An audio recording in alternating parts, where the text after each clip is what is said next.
Welcome to episode 5 of Hanging Out with the Monkey, OddsMonkey's official podcast. This week we have a tennis special. We're looking at the French Open and all things tennis when it comes to match betting. Joining me, Graham Bailey, today is our match betting expert. We've got Ricky from OddsMonkey. Oh, yeah. And Phil from TrickyBet. Hello. So tennis, a very popular match betting sport, probably only third after horse racing and football. And we have a lot of tools for you to use on OddsMonkey's website. And Ricky, are you going to talk us through a couple of these tools? There's something specific for tennis, aren't they?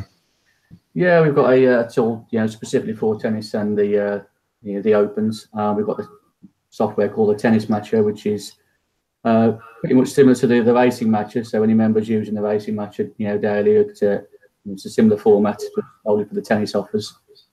Whereas all the offers are pre-filtered, so we just click on the offer that you want to complete, and you'll see the best matches that are available for it, for each offer.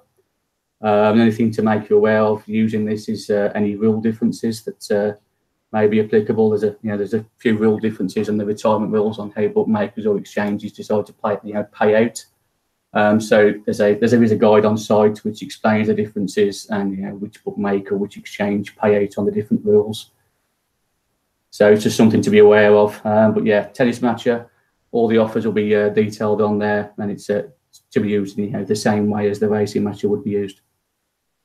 And there's a few other things in, like Dutching comes into its own a bit here, Phil, doesn't it? There are other features of the site as well you can utilise.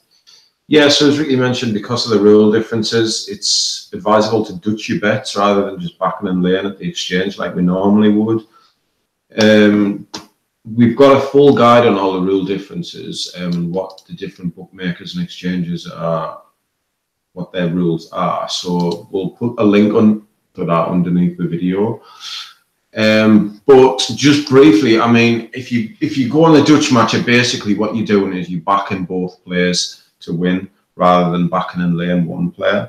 So if you do that, go onto your filter on the Dutch matcher and just set it up for all the bookies with the same rules, because you can still fall in the pitfall when you're Dutching of a rule mismatch. Basically what it means is a lot of the bookmakers will only pay out if the match is complete. So if there's a retirement in the first set, they'll void the bet. Whereas Betfair, for example, they'll pay out after the first set is complete. So you could potentially lose your bet at Betfair and have your bet voided at the bookie. So you could end up being down with no free bet to come or whatever offer you're doing. So yeah, so it's probably not one for tennis. Is probably not one for beginners, because you've got to learn about the Dutch matcher, you've got to learn about the rule differences, and a lot of the offers are in play. I don't know if you've ever have a look on Betfair in the in-play tennis, and point by point the odds are changing dramatically, which is why a lot of traders go in for in-play tennis. There's a lot of money to be made if you want to get into trading there, but the odds move around a lot. So if you are going to be doing the in-play offers and tennis offers in general, wait till the players sit down for a break before you put your bets on. That would be my advice. And Ricky, obviously we've got the French Open coming up this week, obviously followed by Wimbledon. What sort of offers are we looking out for? What sort of offers should people be getting into? Yeah, can't see anything available currently, but going on previous tournaments, as Phil mentioned earlier, some of the offers will be based in play, where I know Betfred have previously done some offers where if you place 3 in play bets, you'll get a free bet afterwards. So place 3 times £10 in play bets, you get a free £10 bet. And a lot of pre-match offers revolve around the men's tournament. If your player loses in 5 sets, you'll get your money back as a free bet, so that type of thing. So again, just to point out again, watch out for the rule differences. And again, you could possibly combine the 5-set pre-match ones with bookmakers that pay out on the same rules. So using the Dutch matcher, back both players at the 2 bookmakers paying out on the same rules, and if it's a 5-set match, you're guaranteed 1 free bet.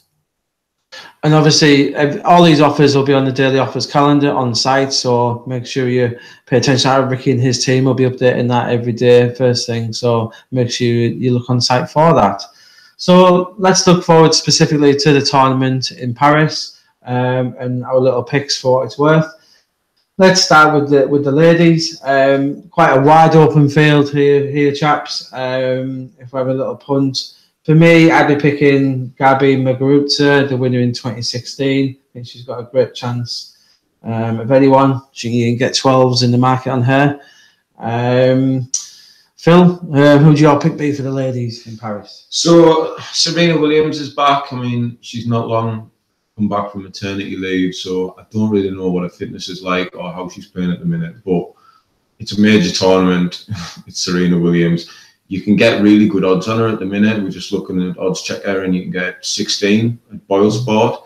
She's probably worth backing. She'll win the first couple of rounds, and then you could lay it off to lock in. But yeah, I'm gonna go for Williams to win it because I just think she's so good in the majors. And Rick, who's going to get the Ricky money this week?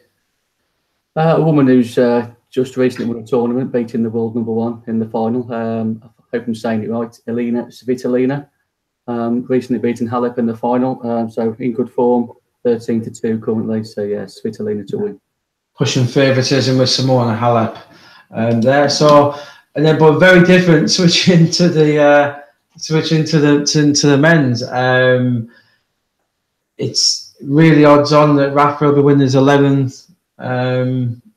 French Open this year. Phil, can you see anything other than a Nadal win? Not unless he gets injured. I think it's almost impossible that he won't win. On clay, he's pretty much unbeatable over 3 sets, over 5 sets. People have just got no chance. I'm just reading here, he's only ever lost 2 games at the French Open in his whole career. So yeah, he's definitely going to win it. The other players to watch out for, I mean, Djokovic, he isn't really the player he was 2 years ago. He loses loads of matches at the minute, especially in the more minor tournaments. Even Carl Edmund last week, wasn't he? Yeah. I mean, I don't know whether what's happened to him, whether he's just not that bothered anymore or whether he's not fit. So he'll do well, but he's not going to win it. Other players to look out for, Dominic Thiem, I'm not sure how you pronounce his name. He beat Nadal quite recently, so he's one to watch out for. And Kai Nishikori, I quite like him. I think he's coming back from an injury at the minute, but he should do quite well in this tournament as well. Ricky, is it anyone appealing apart from Nadal for you, or is it Nadal the only one?